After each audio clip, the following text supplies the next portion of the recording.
Studio One of My Media Prime Television here in Cameroon's economic capital, Douala. My name is FON QUINTA, and we begin today's edition of Prime News with the maiden edition of the National Women's Convention for Peace in Cameroon, which opened today at the Yaoundé Conference Center with over 1,000 women from all walks of life across the national territory. The peace advocates will for 3 days share best practices to promote social cohesion in the country.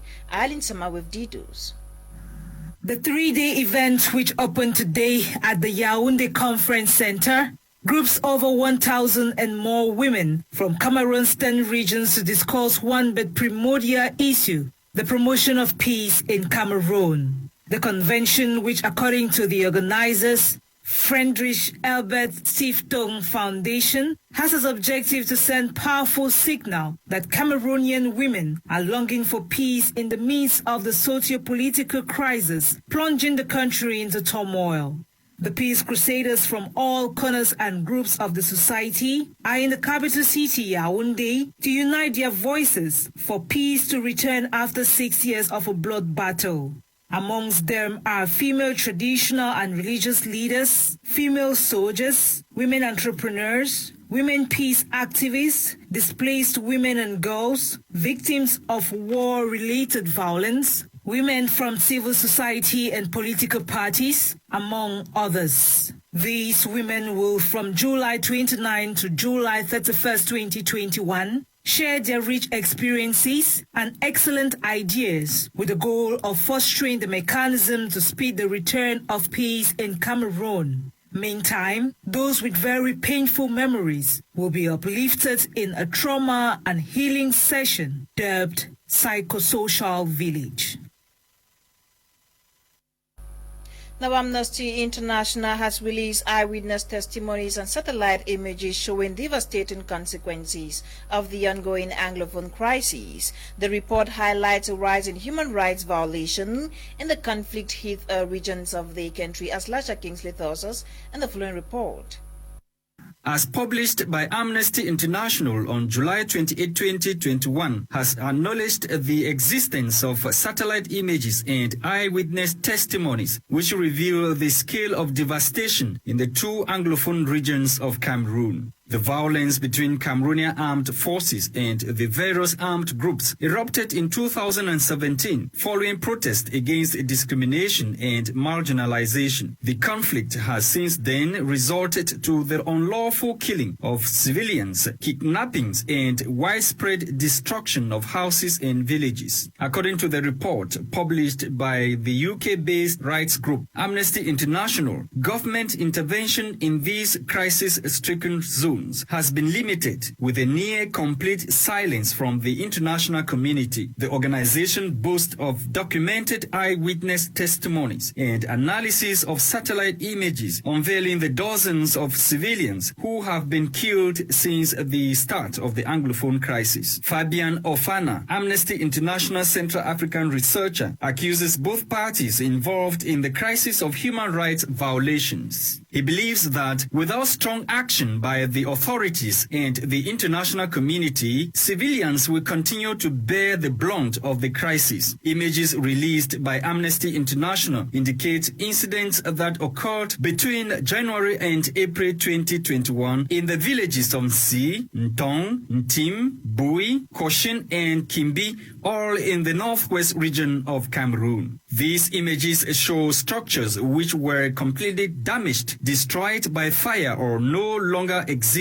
According to the report, Mwa subdivision has particularly hit by the crisis with the displacement of over 4,200 inhabitants between February 22 and 26 this year. The satellite images are analyzed by Amnesty International equally show some villages that have been destroyed in Mwa subdivision in February 2021. Amnesty International equally highlighted the increasing tensions between between the armed separatists and the Fulanis. The latter has been previously accused by the separatist fighters of collaborating with government authorities. Between June and July 2021, at least 4 policemen were killed in an ambush near the town of Balinyonga in the northwest region of Cameroon. 2 gendarmerie officers were also killed and beheaded in Babaju in the west region of Cameroon. Another example highlighted was the killing by the army in Bamenda 3 subdivision of a civilian man driving in a car. Fabian Ofana pleads on the international community to publicly call on the Cameroonian authorities to urgently initiate impartial investigations into allegations of human rights violations, as well as prosecute those suspected of criminal responsibilities if found guilty in fair trials before the law. Still ahead, 4 persons have been confirmed dead following an accident at their cleave on the National Road number 1 in Gandhi, Adamawa region of Cameroon. The accident, which occurred Wednesday, July 28, involves a bus belonging to the NEI agency. Details right ahead. Blood has again spilled on one of Cameroon's major highways, this time at the La Falaise Dende Cleave on the National Road number 1 in Gandhi, Adamawa region of Cameroon. Wednesday, July 28, 2021, 4 persons aged 3, 15, 55 and 70 years reportedly lost their lives, while several others were injured following a ghastly motor accident. Pour l'instant, le bilan de cet accident révèle. So far, the overall statistics of this accident shows that 4 persons died and are already at the mortuary. 6 at the emergency unit, with 4 in critical condition. Those injured are being taken care of. Prise en charge actuellement au niveau de l'accueil et urgence. The accident at the Ndé Cleave involved a 70-seater bus belonging to the Nile Agency matriculated Littoral 658. The bus that left Gandhi and was heading to Marwa reportedly lost control and hit trees by the roadside. 4 persons died on the spot, while 24 others, including 4 said to be in critical condition, were rushed to the Gandhi Regional Hospital, where they are currently receiving treatment. Meantime, investigation has been opened by forces of law and order for details relating to the accident. The Minister Delegate at the Presidency in charge of Defense, Joseph Betty Asimo, concludes his 2-day working visit to Marwa, far north region of Cameroon, today after visiting soldiers wounded following Boko Haram attacks in the region. Our reporter NOLINGA focuses on his visit to recovering soldiers and say the head of state, President Paul Biya, has pledged his support. Her report. When Yaoundé meets Marwa, it depicts concerns and developments for survivors at the war front. Coming face to face with the brutality of the recent gun battles in Sakme and Zige, Joseph Betty Asomo alongside entourage confirmed the realities. Wounded soldiers, others on crutches, a few placed in psychological therapy, yet uninfluenced by the higher military commands, the survivor can better be termed a Spartan. I'm here because I was one of the attack that took place in Sakme, but we are physically fit. If we get better, we are ready to get back in the world and to continue. While ensuring that medical attention and facilities are in full gear, a moral boost and encouragement walking session chaired by Joseph Betty Asomo also made significance during his visit, in which President Biya's support and promise for a befitting burial to the fallen soldiers was relayed. The army never forgets its men. Whatever the circumstances right now, it sacrifices to the ultimate if necessary. In addition, a visit to the military hospital mortuary currently under construction also characterized his 2-day working visit to the far north region, as the minister delegate further encouraged and reminded the soldiers of the reality of the military's role, being the quest to maintain peace and tranquility at all times in society. Police officers serving under the Limbe Central Police Command have been drilled on how to better manage criminal offences and report to competent authorities. Our reporter Kuma Honore says they had been trained in a capacity building workshop that began today in Limbe Southwest region of Cameroon. His report. After inquiring and identifying the security needs of the population of Limbe 1, 2, and 3, it was imperative for the Central Police Station Commissioner to respond to the security needs of the population after embarking on a field visit to some localities and communities within his jurisdiction. It is within this framework that the Commissioner of the Limbe Central Police Station, Jean-Pierre Simon Yebe, organized a 5-day capacity building training to reinforce the knowledge and skills of judicial police officers to better handle criminal offenses and report them to the competent judicial authorities for legal follow-up. Addressing participants during the closing ceremony, the Limbe Central Police Commissioner Jean-Pierre Simon Yebe noted that it was necessary for the capacities of judicial police officers working in collaboration with him be reinforced to better equip them to render quality service to the population as prescribed by the law in force. After inquiring identification on security needs, we carry out with the administrative, judicial, traditional, religious authorities and the forces of the sea of Limbe. It is important for us to organize our response to these needs.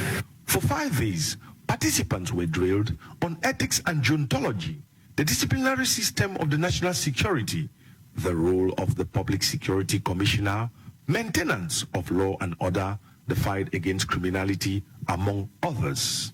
The workshop was facilitated by resource persons drawn from different professional backgrounds. Some of the facilitators include the Learned State Council of Limbe, Mr. Mba Orelim, the director of the Mutengene Police Academy, Dr. Nid Pierre, the representative of the Chief of Sector of Customs for the Southwest region, gender advocates, the commissioner of the People's Human Rights Defense, dubbed Fried International, among others. He's trying to bridge the gap between the people and the police. I want to say that for these 5 days, we saw the seriousness that the participants put together in order to get this information. The training was marked by a series of question and answer sessions posed by participants who were curious to have some of their worries clarified. The Central Police Boss disclosed to the press that the training will continue in the days ahead with administrative police officers of the Central Police Station and the 3 district police stations in Limbe to permit them meet up with the expectation of the population and their hierarchy. It is worth mentioning that the purpose of these trainings are intended to meet up with the security need of the Limbe population, as well as to prepare the town of Limbe to host the African Nations Cup come early next year. Prime Minister Dr. Joseph John Guth has urged stakeholders to reinforce their efforts towards ensuring a hitch-free organization of the upcoming African Cup of Nations. The call was made during an evaluation meeting at the Star Building yesterday, July 28, 2022, with Nora Kakebi. The Prime Minister has encouraged the major stakeholders charged with the different responsibilities geared towards the organization of AFCON competition come next year to intensify efforts towards a successful organization. The main objective of the evaluation meeting was to bring together those directly concerned to ensure a hitch-free competition. Professor Narcisse Mwele Kombi, Minister of Sports and Physical Education, confirmed at the evaluation meeting that logistics are all put in place. Infrastructures in host towns are ensured and all is going well for the official draw ceremony coming up on August 17. As this draw ceremony is concerned, it's going to be organized at the 17th of August. Things are moving very well, and I can say that we are able to offer a very good ceremony. On his part, the Minister of External Relations, Lejeune Belambela, says the new procedures put in place at the Cameroon consular and embassies are doing well to ensure quality services for visa acquisition. On behalf of the Minister of Defense, the Secretary of State in charge of the National Gendarmerie assures the population and international community that security preparations are being handled in the various host towns within the country. He added that they have gone the extra mile to take measures to provide security in hotels and other sites. The PM expressed happiness and satisfaction with regards to the level of preparedness so far. He therefore calls on all stakeholders to remain focused to ensure a hitch-free AFCON 2022. It should be recalled that just a few days back, members of the National Tourism Board discussed ways on developing the country's tourist and leisure potentials in an extraordinary session. Ladies and gentlemen, this is Prime News Live from Studio 1 of My Media Prime Television. Still ahead, the International Center for Research and Documentation on Tradition Languages has organized a two-day conference aimed at conserving archives in Central Africa for easy accessibility. The conference took place in Yaoundé. Cameroon's political capital. Staff lady Audrey Zadza tells us more. Conservation and preservation of documentary heritage in Central Africa, pillars of reconciliation and peace building. This is the theme of the two-day international conference in Yaoundé, which started on July 28. Organized by the International Center for Research and Documentation on African Traditions and Languages, the overall aim of the conference was to promote the protection of documentary heritage in Central Africa in areas of conflict so as for data to be permanently accessible to all. The main issue of this conference is to consolidate international data on the fact that empirically, from now henceforth, conservation and preservation should not be viewed as a cost. They should be viewed as an investment and a profitable investment. That's one. That's the most important, the fundamental. The one that is more topical is that given the expansion of conflicts in Africa and Central Africa in particular, how do we preserve and protect documentations and cultural heritage in such a way as to be able to reuse them afterward as keys and tools for conflict resolution, prevention, and as well as the consolidation of the culture of peace. With the security situation in Central Africa still at stake after independence, which requires a broad action, including moving back to archives, the said conference, according to advisor to the Executive Secretary of Sedo Tola, is thus welcomed. In 2013, when the latest civil war broke in Mali, terrorists from the north came with the claims, the irredentist claims and struggles of the Azawan part of the country. They sacked a good part of one of the oldest universities in Africa, the oldest university archives. You know that they were Muslim archives, so their manuscripts, lots of manuscripts were lost, and that basically raised the awareness. And the UNESCO program. The Sedo Tola conference, in partnership with UNESCO, which ended this day, was opened to experts from memory institutions and documentary heritage professionals like librarians, historians, anthropologists, and policymakers. Now, the draw ceremony for next year's African Cup of Nations has been scheduled for August 17, 2021 by the Confederation of African Football (CAF). CAF, in a letter addressed to Sports Minister Narcisse Mwelekombi Wednesday, July 28, announced the draw will take place at the Yaoundé Conference Center. Details with Joy Ngong.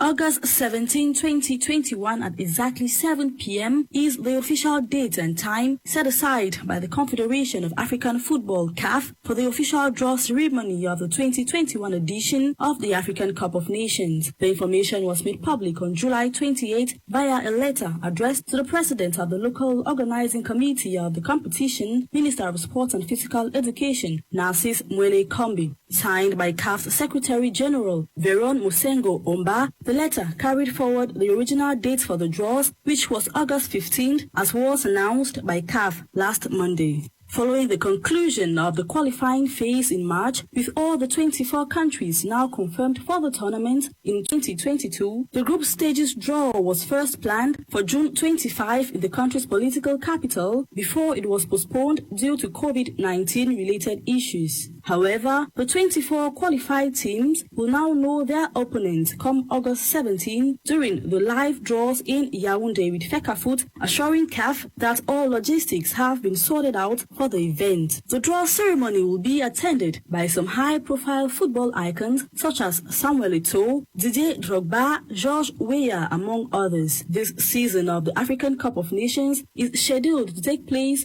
from January 9th to February 6th, 2022, with several stadiums set to host the games across 5 cities in the country. Joining host Cameroon during the tournament is Mali, Burkina Faso, Guinea, Ghana, Sudan, Malawi, the Gambia, and Gabon. Other countries like Morocco, Mauritania, Cape Verde, Egypt, Comoros, Zimbabwe, Senegal, Algeria, Guinea-Bissau, Tunisia, Equatorial Guinea, Ethiopia, Ivory Coast, and Nigeria have equally qualified. Algeria is the current reigning champions after beating Senegal 1-0 in the 2019 finals held in Egypt. Who will play against who during the tournament come 2022 will be an answered question after the draw ceremony on August 17 in Yaoundé.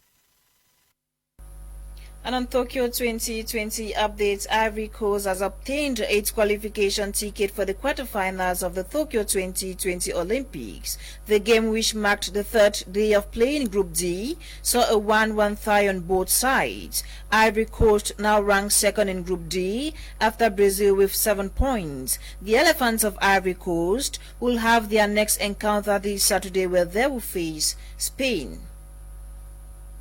We've come to the end of today's edition of Prime News on My Media Prime Television. The news was compiled by Lasha Kingsley and produced by EWANE and NOLINGA. My name is FON QUINTA. At 7 p.m. is a Prime Hour with Kumluna. Stay tuned to more programs on the African Eye. Good night.